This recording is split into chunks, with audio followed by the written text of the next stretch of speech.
Hello again, this is PC Delta Link, back with more of our Enigmatica 2 Let's Play Normal Mode, and this is episode 80!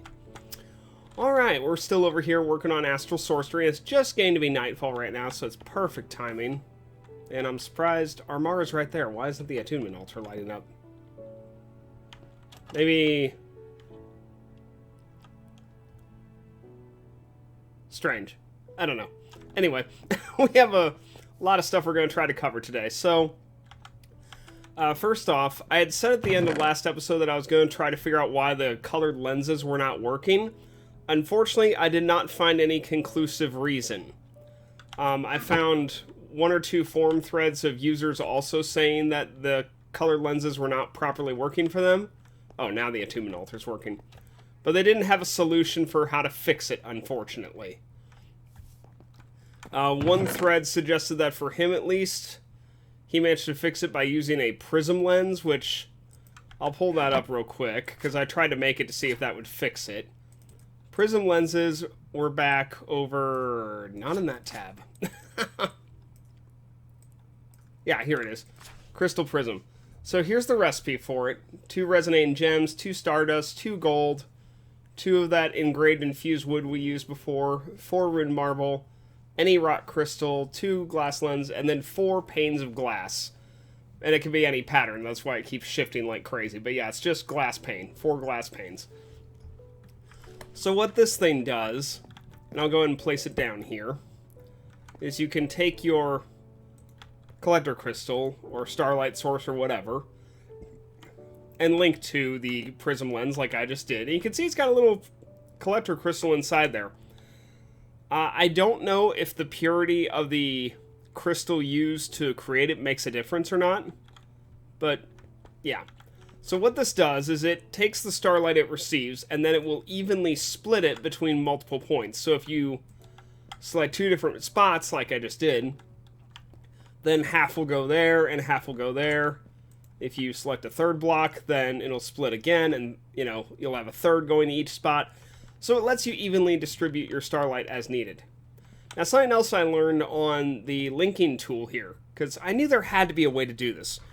But you remember, like before, we had our collector crystal with our, oh gosh, prism lens? No, not prism lens. Oh, just lens. Our lens on the rock, and they were both just aimed at the altar. I knew there had to be a way to unlink whatever it was pointing to, the item.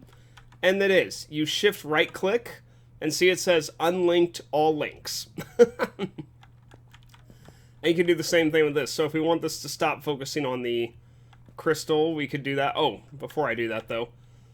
So, like the lenses, how they can have colored lenses placed over the top of them, the prism lens can also have that. So you could just right click, and there you go. It places the lens on there. And if you link it, then you will see that color go to its respective spots. So that's pretty cool. And you can just switch them out as needed. If you want, you can just right-click with a different color lens to swap it, or, of course, shift right-click to take it off. But yeah, as you can see, still, it's not working for me. The red lens here is damage. It's just supposed to hurt anything that touches it, and it's clearly not working, even if I take off my armor. It's not hurting me at all. So I don't know why the lenses clearly are not working on this playthrough for me. Lucky me, I guess. But yeah, so at least you got to see kind of the prism lens and what that does. You can also use this for decoration. Just have a bunch of colored starlight running around your base. Alright, we'll go ahead and unlink this. And then relink it. Oh wait, I think you have to reset. There you go. Select, then back to the altar. Not that it really is needed on the altar, but still, it's a nice touch. Okay, so the first thing we are going to make today, now that we've cleared that up for now, is we are going to create something from the final tree in the game called the Containment Chalice. Now, this is actually a liquid reservoir. This item will hold buckets of liquid to be used in various things. The main purpose of it is honestly to help out your starlight infuser. it can actually be used, like it can hold liquid starlight, and you can place it near the starlight infuser, and you know how this thing can occasionally use up liquid starlight from the wells around it. If that happens, the Containment Chalice will automatically replace the liquid starlight from its internal buffer. So we're going to make this. This is not too expensive, as you can see. Just 4 gold, 2 star metal, a sooty marble, 2 resonating gems, and 5 aquamarines. So we should have all that ready to go once I find it.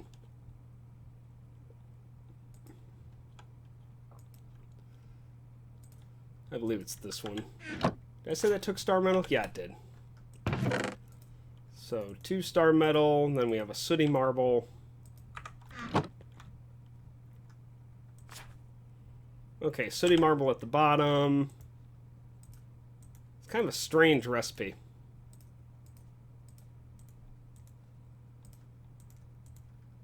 And there we go. So now we just need our aquamarines, which we've got, and we can go ahead and craft this. So let's do it. You can see I added some more spectral relays around the altar because we're going to be crafting something today that requires 8 instead of 4. And I also decided to make it look a little bit nicer, just put them in the corners like that. So let's go ahead and get this going here.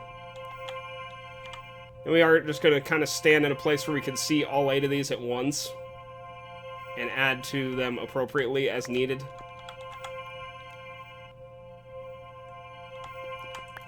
So yeah, it's a little bit more walking, but it also kind of looks prettier when the lights coalesce up there like that.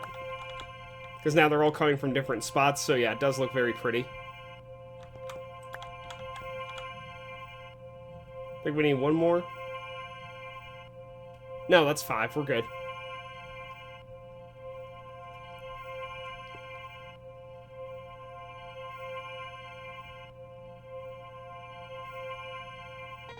Okay. We have our Containment Chalice. So we're going to go ahead and place this over here.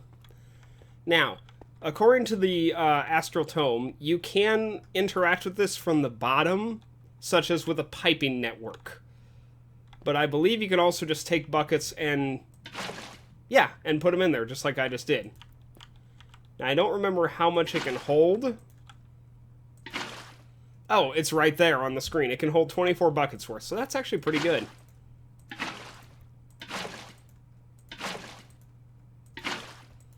So we'll go and empty this in there, or at least get a little bit in there. Let's fill it to halfway for now. And you can see there's like an actual cube of liquid starlight in the middle. You notice it's got little particles flying around it. That's more liquid starlight. And actually, if you have another Containment Chalice... Oh yeah, see the cube's getting bigger. If you have another Containment Chalice nearby with a liquid that starlight can interact with, then... There we go, max size. Then those little bits of liquid starlight hovering around it, they will actually seek out the liquid from the other Containment Chalice and interact with it. Alright, I don't know if you need to link this, but I'm going to try. No, you don't. You don't have to link this at all. Nope, can't link it. Okay. So we're going to need some more resonating gems today. So we're going to see if we can make this and see if we can witness the Containment Chalice affecting it. I still feel like there should be some sound to that. Like the same one as just crafting on a normal starlight altar. So I'm really not sure why there isn't. It's kind of strange, honestly.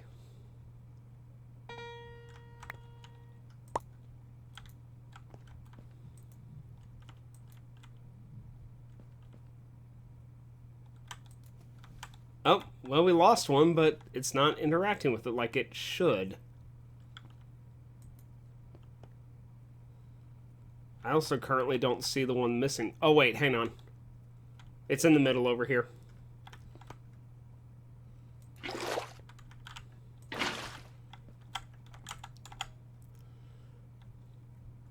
Huh.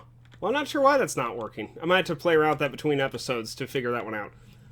A really good series that's on YouTube as well, if you want just more in-depth on Astral Sorcery and someone who is more well-known. Oh, we lose another one? We did lose another one. Okay. More well-known, and he actually just started doing another newer, updated what would be the term? I guess spotlight, really, for Astral Sorcery in its more current state is Mischief of Mice. Goes by the name of Valen, but yeah, his YouTube channel is Mischief of Mice. Really good content on there. I've watched him several times over the years if I needed help on certain mods, and he's happened to cover it. And he has done Astral Sorcery in the past, and some of my information did come from that video way back then, so been very helpful. So yeah, highly recommend that if you need more. So yeah, I don't know what's up with the Containment Chalice should be, unless it has to be closer. I don't know. Like I said, I'll figure that out between episodes. And 6 should be enough for the moment. Alright. So what's the next thing we're going to make today? Well, let me look in our chest here. Okay, yeah, let's make that. So there's another, I think it's in the previous tree. Yeah, the Illumination Wand. So this is pretty cool. This is Ruined Marble, Illumination Powder, 2 crystals, 2 Stardust, and a Resonating Gem. So we've got that right here. And we'll see if I can craft this. Oh, is that my... Oh, don't want to use that one. Now, I don't think purity matters when you're making tools like this, so I chose 2 that are pretty low purity, a 20% and a 34%. Do I have it backwards? Yeah, I had it backwards. Okay. So there's the Illumination one. Let's go ahead and craft it. Isn't it nice with this Celestial Collector crystal thing that we still have like a full starlight bar in the middle of the day? I did find out that at noon, at the point where, you know, the moon is literally as far away the opposite side of the world as it can get from this, the power does drop ever so slightly, but it's still almost full. But otherwise, yeah, we can literally use this thing 24/7 without any issues whatsoever.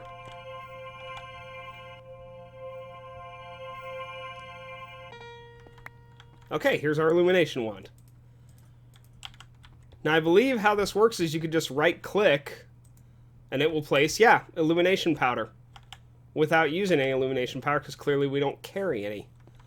And if you want to extinguish it, I believe you could just right-click it again. Yep, and it's gone. So there you go. Now, what makes this one unique, besides that it's basically an infinite torch in that sense, is you can use this to turn blocks into like an astral starlight form by shift right-clicking. So you can see it's still cobblestone, but now it's like see-through and stuff. And something I want to test with this, actually, now that I think about it, I need to see if these blocks are light sources, so let me skip to Moonrise. And we can go, once this happens, we'll go get a random block on like the side of a hill or something and see if it lights up with this. I think that it does count as a light source, but we'll find out. Okay, that's good enough for us to test this. Yeah, that is a... It's not a very bright light source, but yeah, it's definitely a light source if you need it. So yeah, really cool. It can basically replace torches if you want it to. And then I believe you can shift right-click it again, yes, to get rid of the effect. Now, what does this effect do? Besides turning it into a light source, it becomes unbreakable. So you cannot break this block. This is literally bedrock now. And in case you're wondering, yes, you can use this to build a wither cage, to where the wither cannot break it.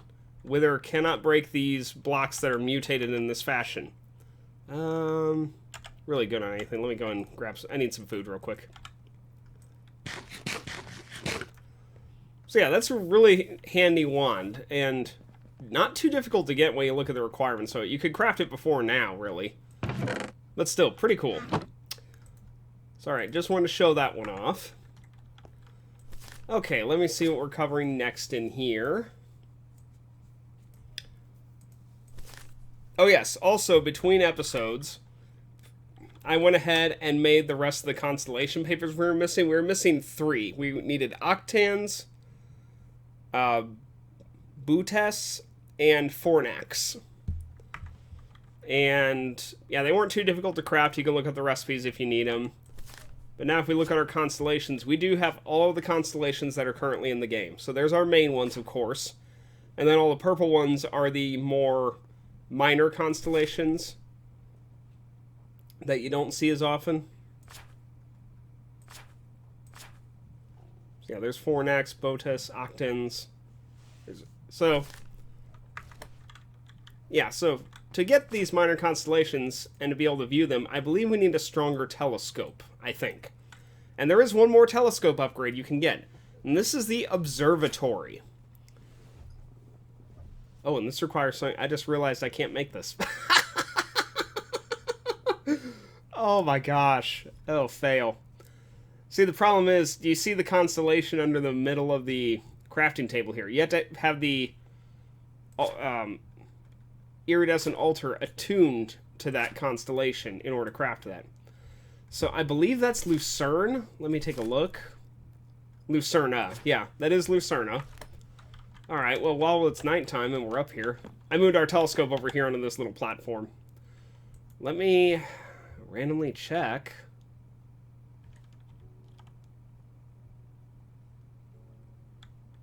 What is Lucerna? Here, give me Lucerna. Here it is. 2, 3, 4, 5, 6. 6 stars in a star shape. That's kind of vague and unhelpful.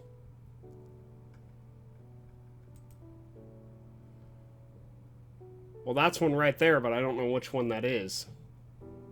That's definitely a constellation, though. These brighter stars here. I'm pretty sure it's not the one we're currently looking at, though.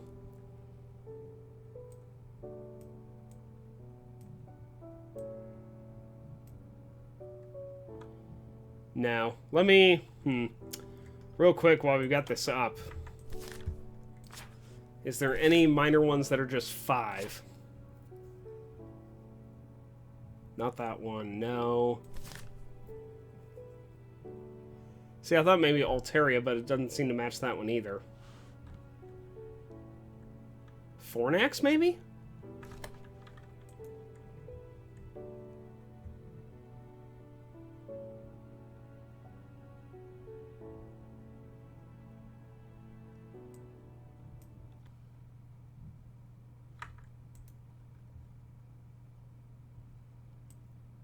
And this one looks different. This looks like Mineralis, to be honest, so I'm going to try to draw this one real quick. Yeah! Got Mineralis. So we got our first minor constellation spotted. Oh, there it is right there. Cool. I like how the telescope is not pointing at that, but we were able to see it anyway. Okay, let's look around and see if we see any more while we're up here. Now, see, the minor constellations do not always appear every night.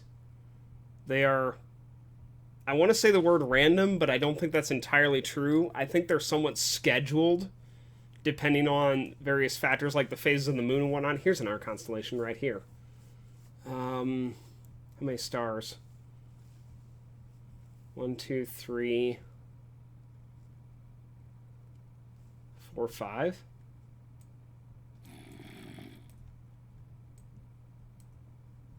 Oh no, it's 6. But not the right 6, I don't think.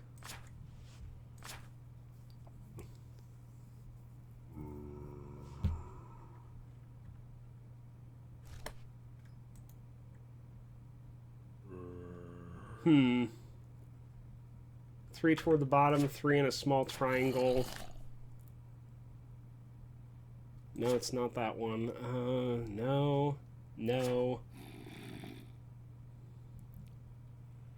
That might be Botus. Let me try to get it real quick if I can.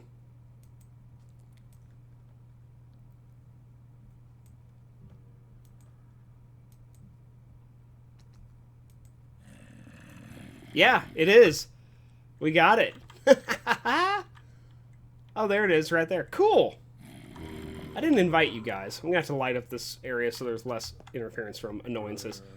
Okay, well, I've got to do the observatory crafting on a different day when we actually find Lucerna. Well, I mean, we already found 2 constellations tonight, and this is just a random night of checking. Also, let's check our... Oh, whoops. We could also walk off the cliff. That could happen too. Let me check Mineralis and whatnot and see if we have... Yeah, we do have more data now. So yeah, see, it only appears on certain phases of the moon.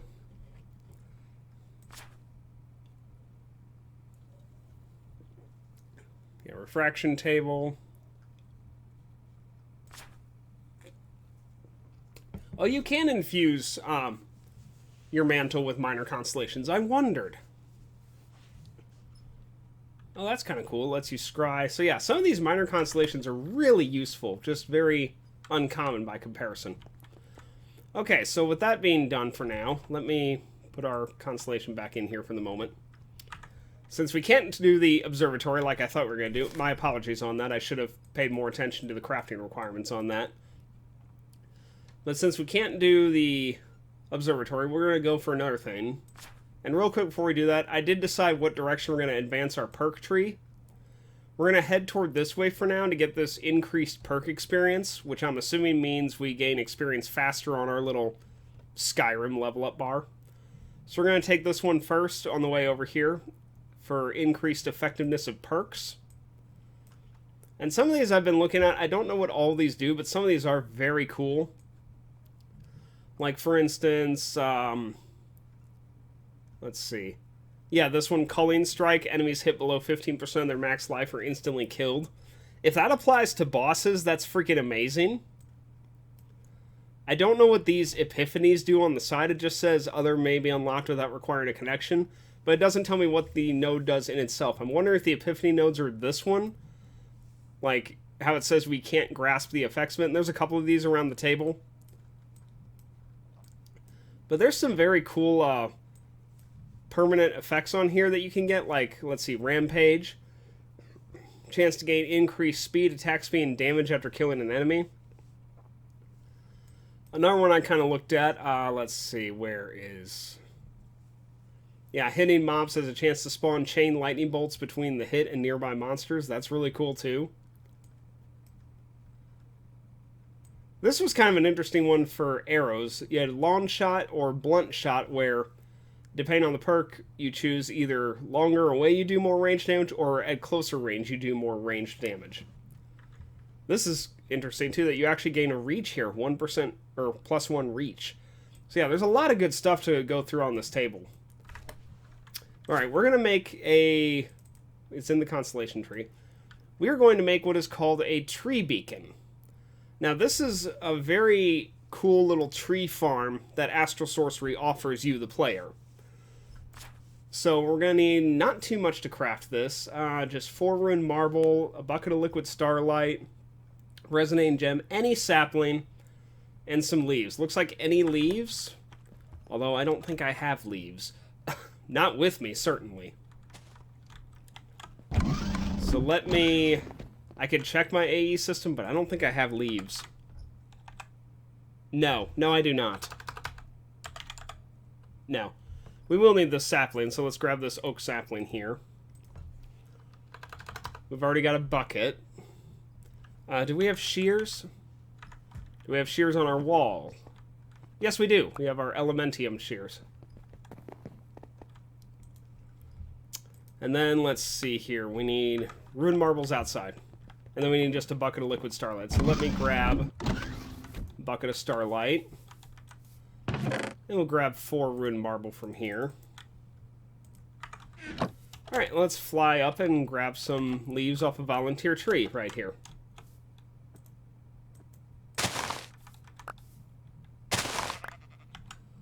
Four, 5, 6. Okay, that should be good. Oh, right. Okay.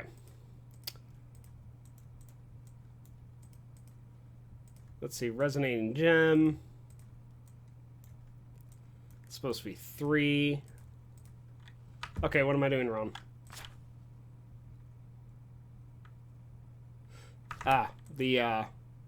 Okay, this goes up 1. Yeah, there we go.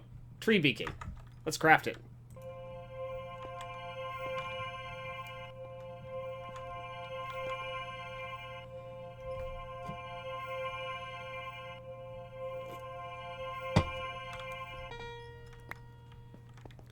Okay, now I believe this just needs a tree planted near it for it to start functioning. So we're just gonna randomly place this here.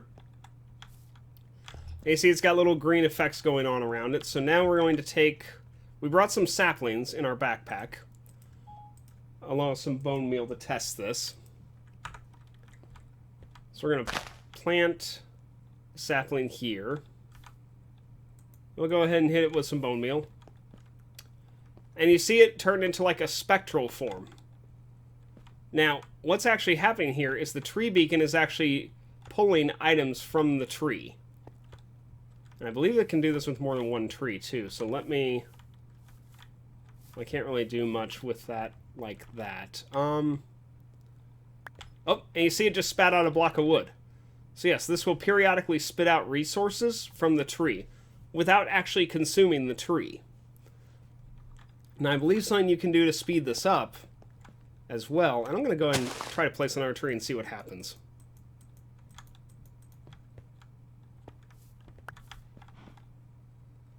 Oh, apparently it's not close enough. Yeah, you can see a couple blocks. Oh, those are still solid. Oh, they're like the indestructible blocks from the Illumination wand. Okay.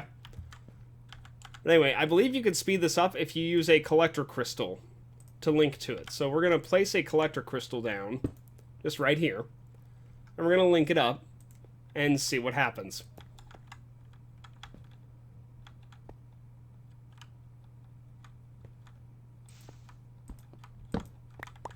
Although, interestingly enough... Oh, my torch was in the way. Okay.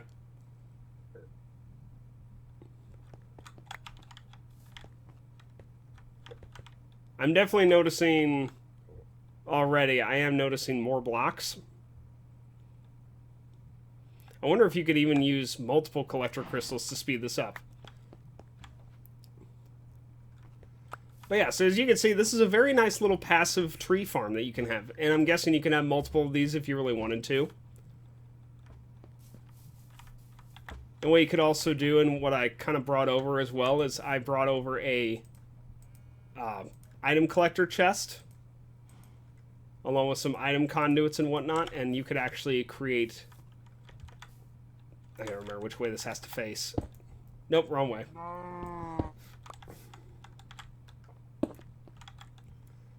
Alright. Go ahead and set the filter on this to oak wood. Yeah, I had this set to filter a couple items so it doesn't pick up every little thing that drops here. Filter it to oak logs, saplings, and I don't know if apples can drop or not, so we brought an apple as well. And then we'll just put a chest right there. Item conduit, always active. Insert. And yeah, there we go. That should pick up any items that drop from the tree. Hopefully. Oh, and actually, looking at the tree now, you can see that a couple of the leaves have disappeared. It looks like it is slowly consuming it, but very slowly. So yeah, really cool little functionality you can get from that tree beacon. So I've been meaning to craft that one for a while, I just never got around to it before now. But still, we can definitely use this as like a passive tree farm. I'll look into maybe getting multiple of those, or what happens if you do get multiple of those, etc., etc. Alright, we're almost out of time, actually. Is there anything else I wanted to cover today? I mean, there was the one thing, but I couldn't actually craft it because of...